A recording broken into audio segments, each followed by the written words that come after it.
Hey guys, what's up? It's Kahoop here. So today I'm going to be doing a video talking about the Ipollo or Ipollo G1 Mini. It's a Grin mini miner and it mines Grin, as I said, and also Mimble coin. So it does two different algorithms. It does Cockatoo 32 and 31. And one thing to keep in mind if you're going to get into mining and all that, ASIC miner value is a great place to look, especially for profitability, electricity costs, and all that. But one thing to remember is that it's not always fully accurate, and also the mining profits change constantly. When my dad and I started mining, when I first got this G1 Mini, or when we first got it, it said $900 throughout the year, right? And we paid $899 for this little G1 Mini, and so it's at $500 a year when we paid $900. That's gonna take 2 years when we expected it to take only 1 year to make it back. So it's low right now, and that's because of the price of the coin. Now, there are some other factors, such as how many miner machines out there are mining on that algorithm, and how much hash rate is going on and all that. But as we can see, Grin's at 30 cents, and in the past 90 days, it was 38 cents, right? So it was even 40 cents. So it was going pretty high, and now it's all the way down to 30 cents. So if it goes back up to 40 cents, then the profitability will go back up, and maybe it'll be back at 900 then. Also, if it gets back to $1.21, that'd be great, because you already know that's going to be highly profitable then, depending how many miners come on the network and start mining though.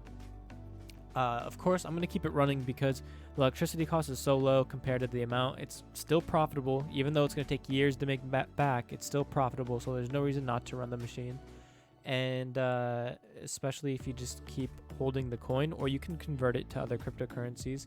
But if you keep holding it, and then eventually it moons back up, then you've made quite a bit of money. And I'm going to go over some details about the G1 Mini on here, and Grin as well. A lot of you might not know too much about Grin, but you might want to buy this G1 Mini just because it's affordable, it's profitable, and it's easy to set up. But the Grin coin is the hardest part, because you have to find a mining pool that has Grin, and you also have to find a Grin wallet and also an exchange for Grin. Which reminds me, I should probably go on to the exchange. Okay, so the cool thing though about this miner is it doesn't just mine Grin, it mines Mimble coin. So that means this could be more profitable. So even if let's say Grin crashed to the ground, it's doing, but and then Mimble coin, mooned all the way up to $25. Obviously, Mimble coin is gonna be way more profitable to mine, and you can switch the algorithm pretty easily. Sadly, I'm not going to be able to show you how to actually set up the G1 Mini on the Ipollo website, but I can show you some other things. So this is the Grin wallet. Yeah, sadly, it's not going to work too well to install a Grin wallet on a mobile phone for having the miner pool pay out to your wallet.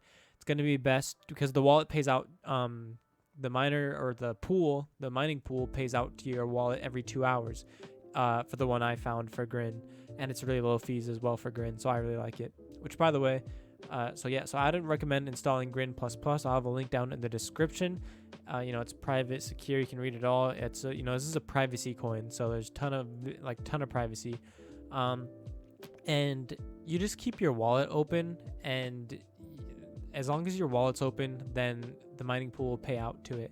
If you don't have your wallet open, or the app's closed or whatnot, then it's not going to pay out. So in my opinion, it's best to just have a desktop wallet for it. And even though they're not technically the most secure, because someone could technically hack into your computer a lot easier than a phone, but just make sure you have security measures in place. For example, I think they require you to have a password on your wallet anyways. Okay, so this is where you can go, mining pool stats, to find, you can search the coin you're looking for to mine, and then you can find mining pools throughout that. And so I went to 2miners.com. There's GrinMint as well, but we can see there's a 2.5% fee. And also you can look at how many miners are on the network and how much do they take up, right? Like the Goblin pool, if you want to try and be as decentralized as possible, you want to make sure you don't choose Goblin Pool. You want to choose not even always, maybe always .vip, but I'd recommend one of these smaller ones, like 2 miners, Grin Mint, Wooly Pooly, things like that, because you want them to grow, and you want especially Goblin Pool to decrease below 50%. And so I'm using 2miners.com solo. No, not solo. I'm just using the regular one, which is 1% fee. But if you do solo, then it's 1.5% fee. And the minimum payout of Grin is 10 Grin. And so here's the Grin Pool. Very low fee, right? 1% pool fee. And tells you the price per Grin and when the last block was found. It was 2 minutes ago. I can refresh this. So a block was just found, meaning that you got 60 Grin rewarded for that block, and it was split between everyone, and 1% of that went to the pool. And you can see the pool hash rate, the network hash rate, all of that.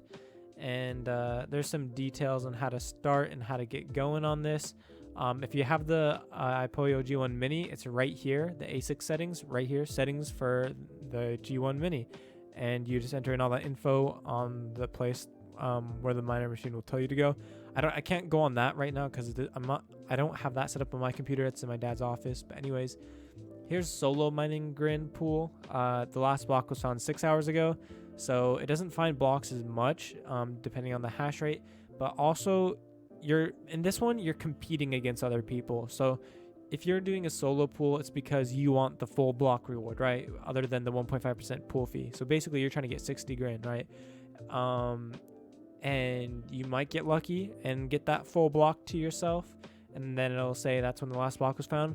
But the problem is you're competing with literally everyone. So the chances of you finding a block compared to anyone else is going to be pretty slim, unless you have a ton of G1 minis or you have a G1, like the bigger one that does like $40 or $50 a day or something like that.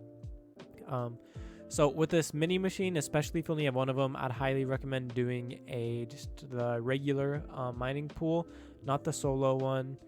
And some more details about this, we can look at my G1 mini right here. We can see the current hash rate's 1.49, the average 1.50. It's one worker online, meaning I just have one G1 mini mining on here. And surprisingly, I have found one block. So I could have just, if I had it on a solo pool, then I would have got the 60 Grin. But I've been mining for maybe, let's see, like 2 weeks now. So within 2 weeks, I found one block, which would have been like $18 in 2 weeks, which is like $9 a week, which, let's see, it tells me how much I've actually earned. So 115 as a total paid, and then unconfirmed and unpaid balance. So you want to add up the unconfirmed, unpaid, and the total paid. So let's just say 110, no, 120, and then 125, 126 Grin, right? And the total amount, 126 Grin. So that's $37, I think. Even if it was 120 Grin or even 115, that's still like $34. So in the past 2 weeks, instead of getting $18, $9 a week, instead it's $34. So it's more profitable for me, unless I would have got super lucky. But I really don't rely on that.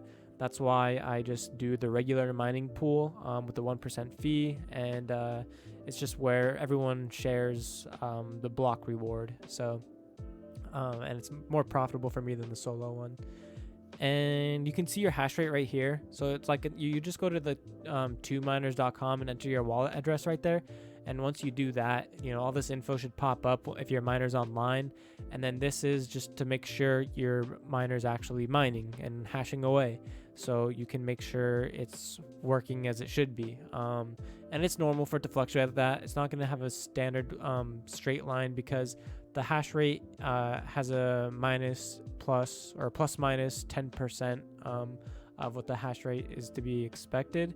So I think it's 1.2 minus plus 10% of 1.20.